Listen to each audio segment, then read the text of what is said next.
세계 최고은행의 은행장이 사무실 위치를 바꿨다. 바로 수맥파를 피하기 위해서였다고 하는데 요즘 이런 수맥파와 관련한 에피소드는 종종 뉴스 지면을 장식한다. 이처럼 수맥파의 유해성에 대한 관심이 갈수록 높아져가면서 시중에는 각종 수맥 차단을 자랑하는 상품들이 속속 출시되고 있다.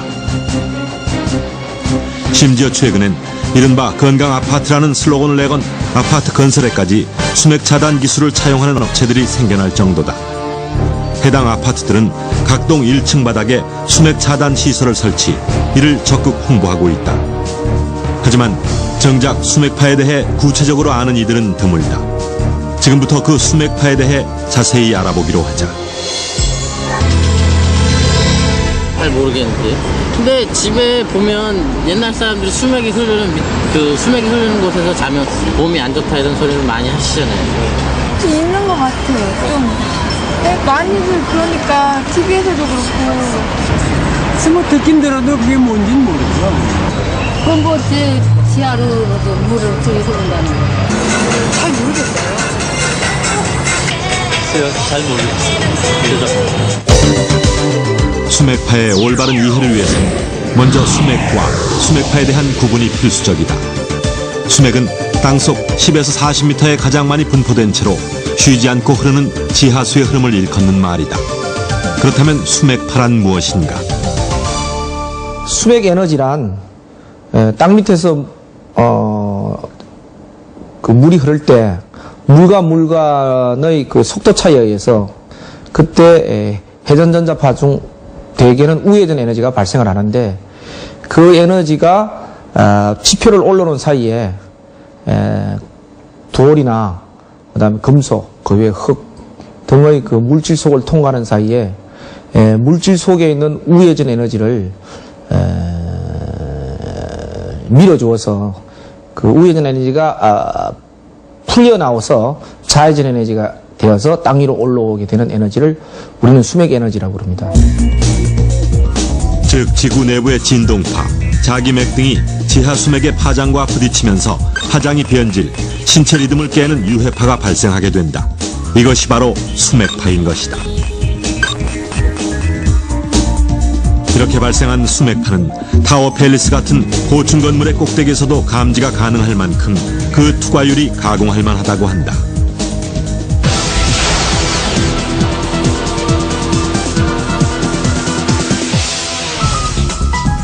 하지만 이런 수맥파의 유해성에 대해서는 여전히 많은 오해들이 남아있다.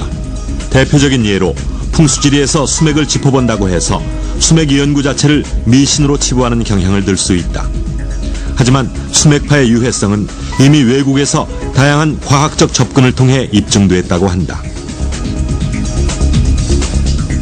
국내에서도 수맥파의 존재 자체를 확인하는 과학적 접근이 90년대 중반 이후 전개됐다. 과학적 수맥 탐사기를 비롯 수맥파의 유해성에 관한 실험 또한 다양하게 이루어지고 있다. 그 수맥과 수맥파에 대해서는 그동안에 그 많은 미신적인 그런 분야로 오인을 받기가 쉬웠습니다. 그러나 그 선진국을 보면은 특히 영국이나 독일, 오스트리아 이런 그 유럽 국가를 보면 100년 전부터 수맥이 있는 곳의 수맥파는 병원성 지대라 이렇게 해놓고 그것을 그 의학적으로 많은 연구를 그 해온 것이 사실입니다. 그런 지역에 사람이 살고 집을 짓고 주거 공간이 되면은 아픈 사람이 많습니다. 근데 그런 와중에서는 그 아파야 할 이유가 있습니다. 사람이 그 어떤 그 생체 리듬이라든가 날씨나 환경에 매우 민감한데 수맥은 환경에 그 가까운 그런 민감성을 또 나타냅니다. 그래서 건강한 사람도 수맥이 있는 경우에 수맥파를 많이 맞으면은 리듬이 깨지면서 균형이 깨집니다. 그러면은 좋은 생명체, 사람이 생성할 수 있는 그런 그 생명체는 점점 살아갈 길이 없는 것입니다. 그래서 그런 것이 어떤 종양이 되고 암이 되고 수맥과 그 깊은 그 관계가 있다고 볼 수 있겠습니다. 영남대 이문호 교수팀은 팽슈이 사이언스라는 책을 통해 수맥파의 유해성을 과학적으로 입증한 사례를 보고하고 있다. 이 교수팀은 평균 자기장 0.5 가우스와 평균의 3배에 이르는 1.5가우스의 자기장은 각각 실험용 토끼에 쪼이는 실험을 실시했다. 실험 결과 평균 자기장에 노출된 토끼는 아무런 변화가 없었으나 1.5가우스의 자기장에 노출된 토끼는 시간이 지날수록 신체 활동 저하는 물론 간 조직의 스트레스성 단백질의 축적이 2배로 증가했음을 확인한 것이다. 또 건국대 정진상 교수팀은 동물이 아닌 인체에 수맥파가 미치는 영향을 실험해본 결과 수맥파에 의해 뇌신경의 반응이 느려짐을 확인한 바 있다. 지난 96년 11월 SBS의 그것이 알고 싶다에서도 유사한 실험을 했다. 즉 수맥파와 인체 뇌파 간의 연관성에 대한 실험을 실시했다. 수맥이 흐르는 수면실과 수맥이 흐르지 않는 수면실에서 피실험자들의 수면 과정에서의 뇌파 변동을 측정해 본 것이다.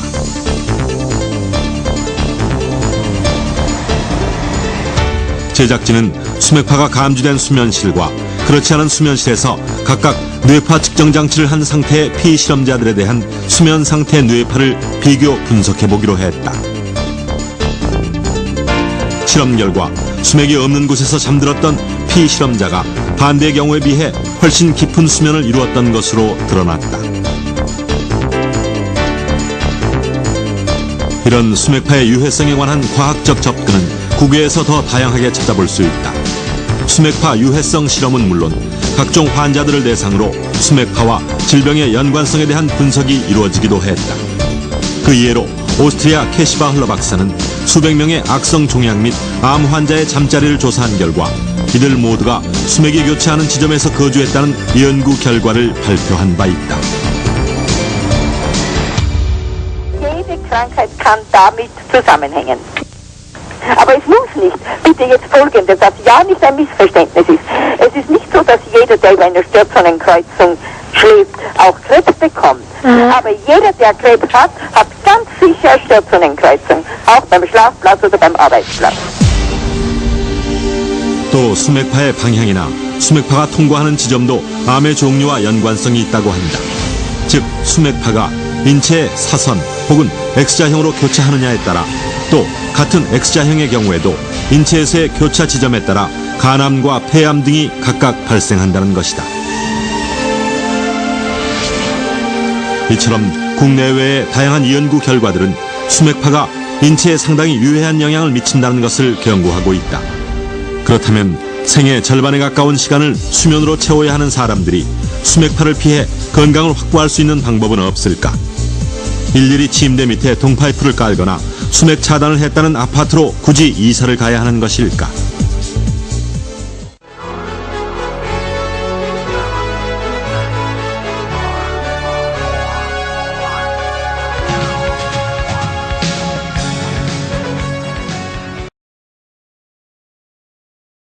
카펫에는 수십만 마리의 진먼지 진드기가 살고 있습니다.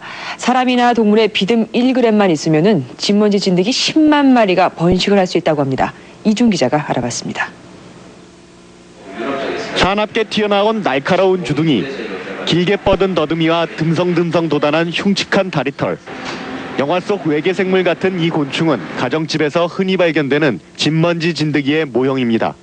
이런 진드기는 주로 사람이나 동물의 비듬을 먹고 사는데 비듬 1g만 있으면 무려 10만 마리의 진드기가 번식할 수 있습니다. 어린이 침대에서 빨아들인 먼지를 전자현미경으로 확대해봤습니다. 허연 진드기들이 먹이를 향해 꾸물꾸물 모여듭니다. 0.4mm 정도로 잘 보이지 않지만 보통 침대 속에는 수십만 마리의 진드기가 삽니다. 우리가 하루 자고 났을 때 한 달 정도 먹을 수 있는 그런 식량이 됩니다. 굉장히 많은 우리들의 인설이 떨어지는 거죠.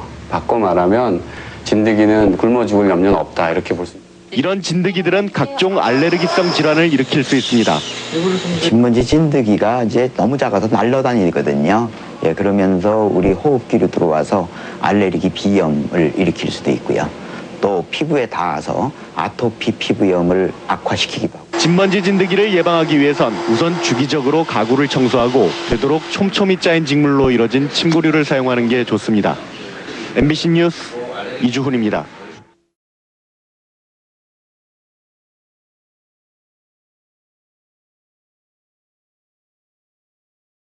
여기저기 이유 없이 가려우십니까? 진드기 때문입니다. 심지어 아토피까지 있다고요? 신먼지 진드기 때문입니다.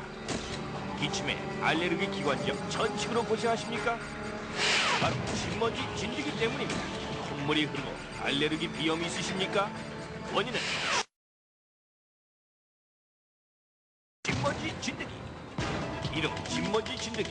크기, 유관 식별 부위가 침대 이불 옷장에 주로 서식. 알레르기 질환 유발. 현재 국내 알레르기 아토피 전식 환자 1000만 명. 폐쇄도 이불장 안에도, 아니 침대 위에도 진드기. 진드기는 0.1에서 0.5mm 크기로 육안으로는 식별할 수 없는 매우 작은 동물로 거의 모든 실내에 존재하며 위생과 청결 또한은 상관없이 인간과 함께 생활한다. 보통 가정에서 사용하는 침구인 베개나 이불 또는 침대 매트리스, 카페트 등에 서식하며 소음의 내부 혹은 집안 먼지들 사이에서 활동하고 있어 알레르기의 원인 물질인 알레르겐을 만들어낸다.